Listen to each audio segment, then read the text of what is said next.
கேரள செவிலியர் நிமிஷா வழக்கில் மத்திய அரசு பதிலளிக்க வேண்டும் என்று உச்சநீதிமன்றம் நோட்டீஸ் அனுப்பியுள்ளது. கேரள மாநிலத்தைச் சேர்ந்த செவிலியர் நிமிஷா பிரியா 2017ஆம் ஆண்டு ஏமன் நாட்டைச் சேர்ந்த தலால் அப்தோ மெஹ்தி என்பவரை கொலை செய்த வழக்கில் அவர் சிறையில் உள்ளார். அவருக்கு ஜூலை 16ஆம் தேதி மரண தண்டனை நிறைவேற்றப்பட உள்ளது. 36 வயதான நிமிஷா பிரியா 2020ஆம் ஆண்டு முதல் மரண தண்டனை கைதியாக இருந்து வருகிறார். இந்த தீர்ப்பை எதிர்த்து ஏமனின் உச்சநீதிமன்றத்தில் அவரது குடும்பத்தினர் மேல்முறையீடு செய்தனர். அந்த மேல்முறையீடு மனு 2023ஆம் ஆண்டில் தள்ளுபடி செய்யப்பட்டது.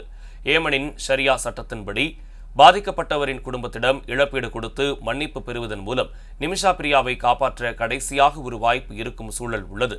இதையடுத்து நிமிஷாவின் மரண தண்டனையை நிறுத்த நடவடிக்கை எடுக்கும்படி வெளியுறவுத்துறை அமைச்சர் ஜெய்சங்கருக்கு மார்க்சிஸ்ட் எம்பி ஜான் பிரிட்டாஸ் கடிதம் அனுப்பியுள்ளார். இந்த சூழலில் ஏமனில் ஜூலை 16இல் தூக்கு தண்டனை நிறைவேற்றப்பட உள்ள கேரள செவிலியர் நிமிஷா தரப்பில் உச்சநீதிமன்றத்தில் மனு தாக்கல் செய்யப்பட்டிருந்தது. அந்த மனுவை விசாரித்த நீதிபதிகள் இந்த விவகாரத்தில் அரசு பதிலளிக்க உத்தரவிட்டு விசாரணையை ஒத்திவைத்தனர்.